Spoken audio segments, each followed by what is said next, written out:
আজ আমরা বাটি চাট বানাবো।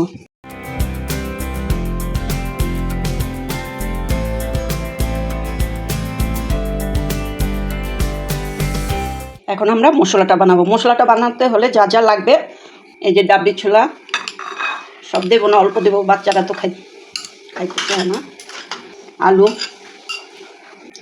কাঁচামরিচ, পেঁয়াজ, একটু শসা, ডিম,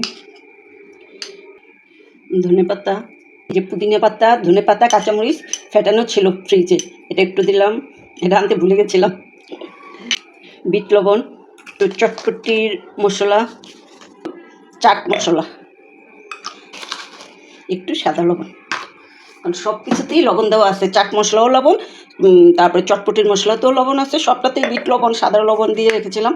তারপরে একটু দিলাম টাটকাটা, দেখি কটা হয় কি না। তেঁতুলের সস, এটা দিয়ে এটা পুরাটা মাখবো। টমেটো সস দিলাম, লাল লাল লাগবে, দেখতে ভালো লাগবে। খায় না, এইটাই খাবে। আমাদের মাখা হয়ে গেছে। এই যে আমরা ময়দাটা মেখে রেখেছিলাম, এটা হলো লুচির খামির। এখন আমরা এগুলি ছোট ছোট করে গোল্লা করব।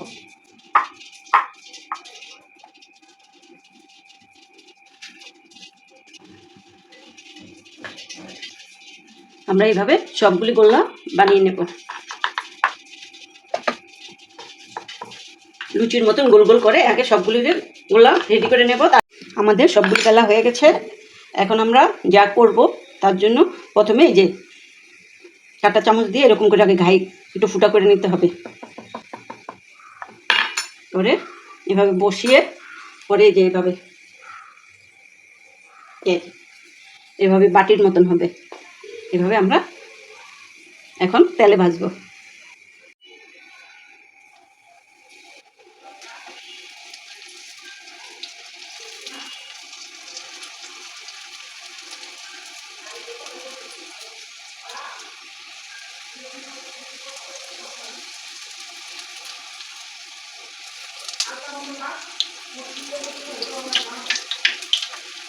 পরে এরকম ধরে এই কাঁটা চামচ দিয়ে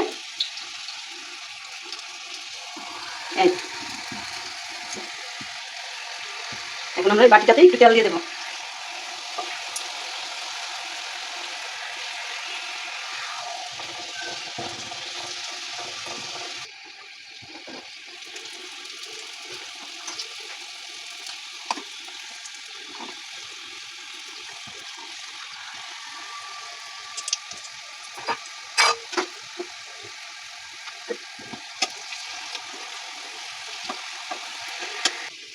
এই যে এভাবে এইভাবে সবগুলো এক এক করে ভেজে নেব। এই যে আমাদের সবগুলি বাটি ভাজা হয়ে গেছে, যে কয়টা আমাদের লাগবে আর কি, সব কয়টা হয়ে গেছে। এখন আমরা সবগুলিতে ঢুকাবো। এই যে আমরা এখন দুজনে খাবো তো, তাই 4 পিস নিয়েছি। ছেলের এখন আসেনি, তার জন্য রেখে দিয়েছি, আসলে খাবে। একটু টক দই দেব,